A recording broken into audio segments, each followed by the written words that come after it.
রাষ্ট্রীয় মা, রাষ্ট্রপ্রধান, তার নাম বিভিন্ন হইতে পারে। তার ইসলামিক নাম যদি একবারে 100% ধরতে চান যে আসল নামটা কি হওয়া উচিত, তো সেটা সবচেয়ে উত্তম যেই নামটি রাসূলুল্লাহ সাল্লাল্লাহু আলাইহি ওয়াসাল্লামের পরে মুসলিম শাসকদের ছিল, সেটা হচ্ছে খলিফা। খলিফা মানে স্থলাভিষিক্ত। খলিফা মানে হচ্ছে স্থলাভিষিক্ত, স্থলযুক্ত অভিষিক্ত। হ্যাঁ, একজন চলে গেছেন, তার শূন্য জায়গায় যিনি বসলেন বা আসন গ্রহণ করলেন, স্থলাভিষিক্ত। এটাকে ফার্সি ভাষায় বলা হয়, এটা আমাদের দেশে অনেকে বোঝেন, জানাসিন। যা মানে জায়গা, নাসিন মানে বসা, কারো জায়গায় বসা। তো মুসলিম শাসককে খলিফা কেন বলা হয়? খালাফে আখলফু মানে আগের যিনি ছিলেন তারপরে যিনি এসে তার জায়গায় বসেছেন। রাসূলুল্লাহ সাল্লাল্লাহু আলাইহি ওয়াসাল্লাম চলে গেলেন, তখন তার জায়গায় কে এসে বসলেন? আবু বকর সিদ্দিক। এই জন্য আবু বকর সিদ্দিককে শুধু খলিফা এটা সংক্ষেপে বলা হতো, কিন্তু আসল এখানে বাক্য হচ্ছে খলিফাতু রাসূলিল্লাহ, খলিফাতু রাসূলিল্লাহ, রাসূলুল্লাহ সাল্লাল্লাহু আলাইহি ওয়াসাল্লামের খলিফা, আল্লাহ রসুলের স্থলাভিষিক্ত। যখন তিনি চলে গেলেন তার স্থলাভিষিক্ত, আবু বকর দুনিয়া থেকে চলে গেলেন, জায়গা খালি, তাহলে এখানে কে বসলেন? ওমর। ওমর রাদিয়াল্লাহু আনহু খলিফা। কার খলিফা? তিনি আবু বকরের খলিফা, স্থলাভিষিক্ত। তাকে বলবেন যে রাসূলের খলিফা। হ্যাঁ, কার খলিফা? আর আল্লাহর খলিফা বলবেন না। আল্লাহর খলিফা বলবেন গুমরাহি।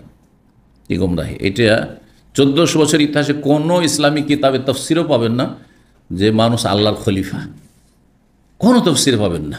একমাত্র ইখওয়ানি জামাতি তফসিরে পাবেন, যারা ইসলামের রাজনৈতিক ব্যাখ্যা করেছে। আর ইসলাম মানে ইসলাম ব্যবহার করে আমার ক্ষমতায় যেতে হবে। ইসলামের কিছু আয়াত রয়েছে কোরআন কারিমে, সেগুলি এমনভাবে ব্যাখ্যা দিতে হবে, আর ওগুলোই হলো তফসিরুল কোরআন মাহফিল। ওদের তফসিরের নাম হচ্ছে সেই আয়াতগুলো শুধু বেছে বেছে নিয়ে ওগুলো নিয়ে আলোচনা করা, কারণ উদ্দেশ্য হচ্ছে এই কোরআনের মাধ্যমে গদিতে যাওয়া। এরাই শুধু বলেছে যে মানুষ হচ্ছে আল্লাহর খলিফা, আদম আল্লাহর খলিফা না। আদম আল্লাহর খলিফা না। খলিফা কার লাগে? যার জায়গা শূন্য হয়। আল্লাহ জায়গা শূন্য? আল্লাহ সবসময় আছেন আর থাকবেন। জি, যার আদি অন্ত নেই, শুরু নেই, শেষও নেই।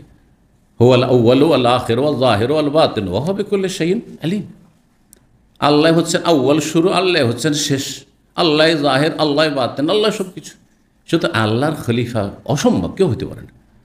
আমি এখানে আছি, একটু উদাহরণ দিয়ে বুঝে, আমি এখানে আছি, তাহলে এখানে আপনাদের কারো বসার প্রয়োজন আছে দাস দেওয়ার জন্য? কখন লাগবে এটা? এই জায়গাটা যখন শূন্য হবে, অমুক তার জায়গায় বসে আজকে দাস দিচ্ছে। এবার বুঝতে পেরেছেন? জি, এটি শুধু মানুষের ক্ষেত্রে প্রযোজ্য। তখন তারা প্রশ্ন করে, এই যারা মানে রাজনৈতিক ব্যাখ্যা করেছে ইসলামের, যে আদম তাহলে তার কার খলিফা? আবু বকর ওমর সম্পর্কে না হয়ে যায় এটা ব্যাখ্যা করলেন যে আবু বকর রাসূল খলিফা, আর ওমর হচ্ছেন আবু বকরের খলিফা, উসমান হচ্ছেন ওমরের খলিফা, আলী হচ্ছেন স্থলাভিষিক্ত হচ্ছেন উসমানের। এইভাবে যেমন সৌদি আরবে বর্তমান যারা রাজা আছেন তিনি খলিফা। কার খলিফা? তার আগে যিনি ছিলেন, তার আগে কে ছিলেন? কিং আবদুল্লাহ ছিলেন। কিং আবদুল্লাহ কার খলিফা? কিং ফাহাদের খলিফা। কিং ফাহাদ কার খলিফা? তার আগে খালিদ ছিলেন। এইভাবে রাহিমাহুমুল্লাহ, রাহিমাল্লাহুল জামি, আল্লাহ সমস্ত মুসলিমদের রহম করেন। তো কি বলছিলাম, আল্লাহর ক্ষেত্রে আল্লাহর কেউ খলিফা হইতে পারে না। আর এই কথা কোনো না হাদিসে পাবেন, না আয়াতে পাবেন যে খলিফাতুল্লাহ, ইন্নী জায়েলুন ফিল আরদে খলিফা। দেখেন ভাষা কোরআনে, দেখেন, আমি পৃথিবীতে খলিফা সৃষ্টি করতে চাই।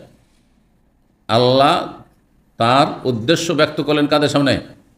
ফেরেশতাদের সামনে। কিন্তু যদি আল্লাহর খলিফা হইতো তাহলে আল্লাহ ইন্নী জায়েলুন ফিল আরদে খলিফাতি বা খলিফাতুল্লাহ বলতেন। আল্লাহ বলেছেন? কোনো জায়গায় নেই, কোনো হাদিসেও নেই মানুষ আল্লাহর খলিফা। তাহলে একটি ভ্রান্ত মতবাদ। কারণ এখান থেকে তখন একটা রাস্তা বের করেছে, মানুষ যখন আল্লাহর খলিফা তাহলে কি করতে হবে? আল্লাহর যে রাষ্ট্রীয় বিধানগুলি সব বাস্তবায়নের ক্ষেত্রে সবার দায়িত্ব। সুতরাং চোরের হাত কাটা আর কেসাস, হত্যার বদলে হত্যা, আর জেনাকারী শাস্তি দেওয়া, বিবাহিত হলে রজম করা, অবিবাহিত হলে তাদের বেত্রাঘাত করা ইত্যাদি, এসব দণ্ডবিধান যেগুলো রয়েছে, এগুলি দায়িত্ব শুধু ওই শাসকের না, আমারও দায়িত্ব, আলেমেরও দায়িত্ব, আপনার দায়িত্ব। সুতরাং কি ইসলামী আন্দোলন কেন করেন না? বুঝতে পেরেছেন কোথায় গেলে আন্দোলন করতে হবে? তাহলে আপনারা ঠিক আছে দিনের তালিম দিচ্ছেন, কিন্তু ইসলামী আন্দোলন করতে করেন আপনারা। ইসলাম বিপ্লব কোথায় আপনাদের? ইসলামী আন্দোলন আর বিপ্লব, আন্দোলন আর বিপ্লব এগুলো কোরআন হাদিসে কোথাও খুঁজে পাবেন না। এই আন্দোলন শব্দটি আর বিপ্লব শব্দের দুটো শব্দ কোরআন হাদিসে কোথাও খুঁজে পাবেন না। ভালো করে শোনেন, ইসলামকে কোরআন হাদিস থেকে শিখুন। এই শব্দগুলি নব আবিষ্কৃত শব্দ। আন্দোলন মানে হারাকা, হ্যাঁ, বা তেহরিক, আর বিপ্লব মানে হচ্ছে আপনার সৌরা, জি, বা ইনকেলাব, জি, যেটাকে ইনকেলাব। তো ইনকেলাব কমিউনিস্টরা বলে ইনকেলাব জিন্দাবাদ, ইনকেলাব জিন্দাবাদ, কমিউনিস্টরা চায়, অন্যরা চায়।